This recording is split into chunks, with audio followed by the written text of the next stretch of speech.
이번에 일본 여행 가시죠? 이 뉴스부터 보시죠. 외국인 관광객들이 넘쳐나고 있습니다. 벌써부터 펄펄 끓고 있습니다. 거센 비바람을 뿌렸습니다. 왜 굳이 힘들 때 가세요? 비싼 돈 내고 고생하기 싫으시잖아요. 여행의 핵심은 타이밍입니다. 타이밍. 일본에도 장마와 폭염 있는 거 아세요? 뜨거운 아스팔트 위를 땀범벅으로 걷고 싶지 않으시잖아요. 또 일본은 긴 연휴 기간도 한국보다 많은 편입니다. 당연히 한국 호텔권 가격이 비싸지고 어딜 가든 웨이팅이 길어져요. 일본 여행 계획 중이시라면 이 기간만 피하세요. 갔다가 후회합니다 진짜. 한국 사람이라면 놓치기 쉬운 일본 여행 피해야 하는 시기 제가 떠먹여드릴게요. 또 쾌적하게 여행하는 꿀팁도 꽉꽉 눌러 담았습니다. 일본 여행 딱게.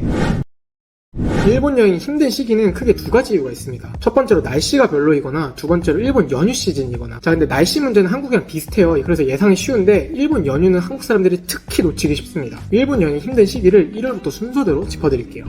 먼저 1월입니다. 여러분 그거 아세요? 일본은 설날이 없습니다. 정확히는 음력 설날이 없어요. 메이지 유신 때 음력 설날을 없애버렸거든요. 그래서 우리나라는 1월 말쯤에 설 연휴가 따로 있지만 일본은 양력 1월 1일 전후로 길게 쉽니다. 보통 12월 29일부터 1월 3일까지 휴가를 받고 여기에 주말까지 붙으면 연휴가 더 길어지는데 이걸 연말연시 휴가로 불러요. 이 일주일 동안 많은 가게들이 문을 닫습니다. 먹고 싶은 그 맛집 안 할지도 몰라요. 또 많은 일본 사람들이 가족을 보러 고향에 갑니다. 이동하는 사람도 많고 번화가에 나오는 사람도 많죠. 그래서 이때 여행을 가면 수많은 현지인들과 경쟁해야 해요. 그래서 비추하는데 따뜻한 그 연말연시 감성 못 포기하잖아요. 그 포근한 그 느낌 저도 압니다. 그래서 저도 작년에 사람 많을 거 알면서도 작년 말에 후쿠오카 다녀왔습니다. 저는 쾌적하게 잘 다녀왔어요. 모든 걸 미리 예약하고 갔거든요.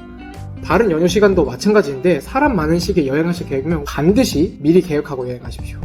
5월 골든위크 시즌. 한국도 5월엔 공휴일이 있죠. 어린이날, 부처님 오신 날 등등. 놀랍게도 일본은 그걸 5월 초에 다다다닥 붙여놨습니다. 효화의 날, 헌법기념일, 녹색의 날, 어린이날까지 있는데요. 보통 4월 29일부터 5월 5일까지 일주일 정도예요. 보통 이걸 일본에선 골든위크라고 부릅니다. 한국의 어린이날 정도로 생각하시면 안 됩니다. 훨씬 연휴 기간도 길고 놀러가는 사람도 많아요. 재밌는 건 심지어 중국도 이때 연휴 시즌이거든요. 그래서 이때 일본 여행 가면 한중일 관광객 셋이서 맞짱 뜨는 겁니다. 그냥 한국인 입장에서 이때 굳이 여행할 메리트가 전혀 없어요. 그래서 이때 여행 가실 거면 5월 초는 그냥 버리고 5월 중순 이후, 그러니까 골든위크가 끝난 이후를 노리시는 걸 추천합니다. 관광객도 싹 빠져서 훨씬 쾌적해요. 7, 8월 태풍 장마 폭염 시즌.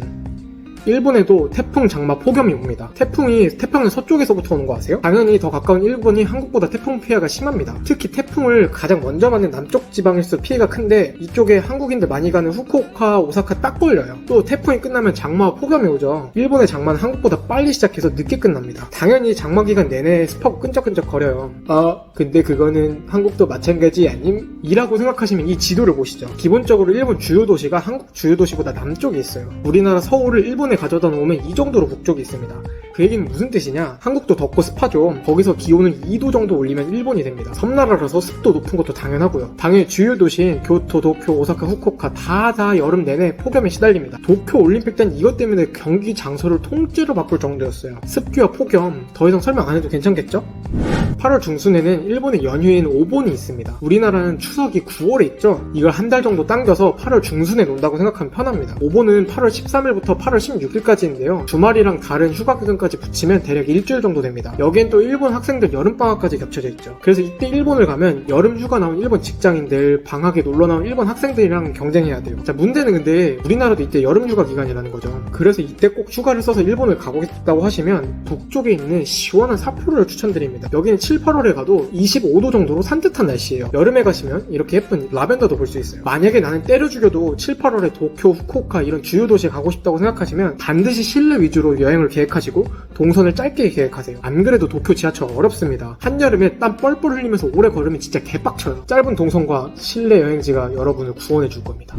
다음은 9월의 실버위크인데요. 일본은 9월의 경로의 날, 출근의 날이 공휴일입니다. 이 공휴일들이 겹쳐서 긴 연휴를 만들 때가 간혹 있는데 이를 실버위크라고 부릅니다. 연휴가 길게 생기진 않더라도 개인 휴가를 내서 여행 가는 사람이 많기도 하죠. 골든위크만큼 큰 연휴는 아닌데 그래도 피할 수 있으면 피하는 게 좋잖아요. 골든위크 시즌은 다음과 같습니다.